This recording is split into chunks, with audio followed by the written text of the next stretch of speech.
Allah Akbar! What comes to mind when you hear these words? Perhaps it's terrorism or oppression? Actually, these words translate to God is great. And even though Islam is the second biggest religion in the world, a huge gap of knowledge exists about it in the West. Hopefully today, I'll be able to show you a perspective of Islam that you never knew about by explaining some of the miracles located inside the Quran, the real treatment of women, and about the way of life that Islam gives us. Now, followers of this religion, such as myself, are called Muslims, or those who submit themselves to Allah, God's will. I pray 5 times a day.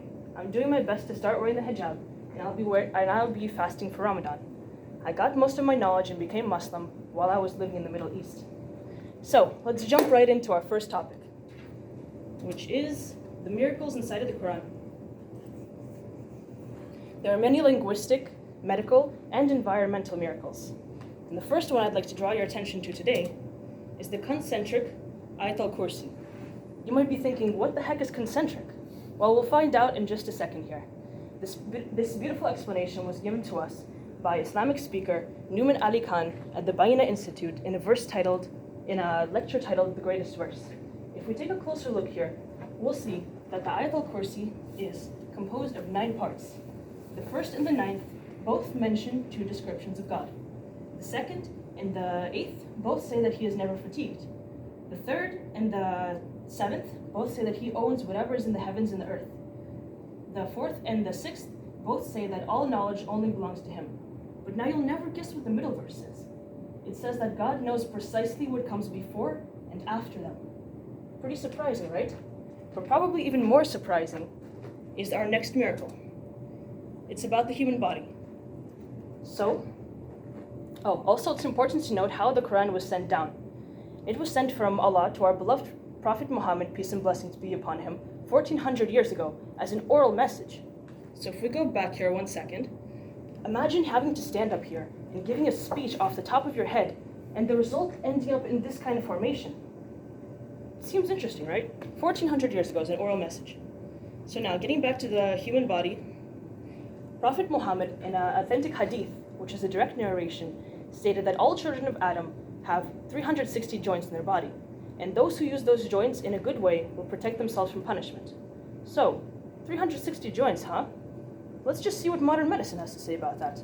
And while I was conducting my research, I found out that Healthline, Hudson Physicians, and the National Library of Medicine all found out unanimously that humans indeed do have 360 joints. Interesting stuff, right? But probably most people overlook these ideas in the Quran and they go straight to the oppression of women, pointing to the hijab, the head covering, as the first sign of oppression. But in reality, the hijab is a requirement from our Creator, rather than an oppression at the hands of His creation. It is a sign of our modesty and is said to protect us from unnecessary male attention. Furthermore, on the topic of women, there are separate areas in most Islamic countries for men and women. And at first sight, this may seem sexist or unfair, but if we take a closer look, perhaps we'll be able to see the reasoning behind it. I'd like you now all to imagine yourself in these 3 situations. The first one being boarding a crowded train at rush hour. The second, getting patted down by a security agent at the airport. And the third is having to bend down. Perhaps it's to pick something up. Now, how would you feel if you were surrounded by members of a different sex? Perhaps you would feel uncomfortable or shy. Well, Islam aims to alleviate these feelings in men and women alike by creating separate train cars, security checkpoints, and prayer rooms.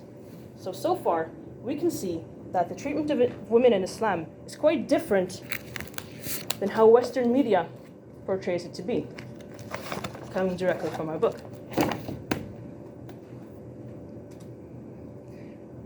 Probably more surprising, though, is the way of life that Islam offers us. It features many different topics about how to live our lives, and I'd like you now to introduce you to 2 of my favorite concepts.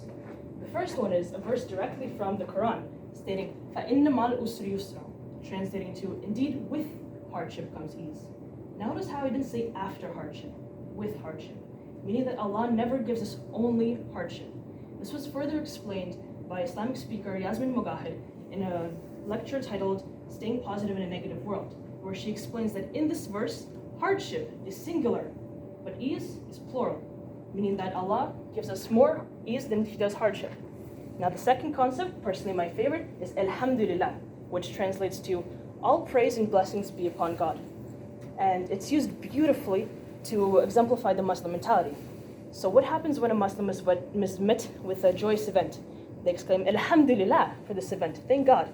But now what happens when they're met with a striking calamity? Guess what? They also say Alhamdulillah. Now why is that? It's because we believe that everything happens for a reason. And even if we can't comprehend it in this moment, it happens for our greater good. Now, along with these advices that encompass all life, Islam also gives us smaller advice, such as sitting down while you drink, taking small sips with breaths in between, and doing many community goods, such as volunteering, doing good deeds, visiting the sick, and even moving objects out of the path of people. Now, so far, with all of these points that I mentioned, there's no signs of terrorism, oppression, or violence. And maybe you'll be able to see that the next time that you hear the words, Allah Akbar, perhaps you'll be able to remember some of my points about the treatment of women, about the life advice that Islam offers us, and about the miracles inside the Quran. And you'll see that Islam actually is a peaceful and loving, forgiving religion. Thank you all for listening, and if you have any questions, please feel free to approach me at any time.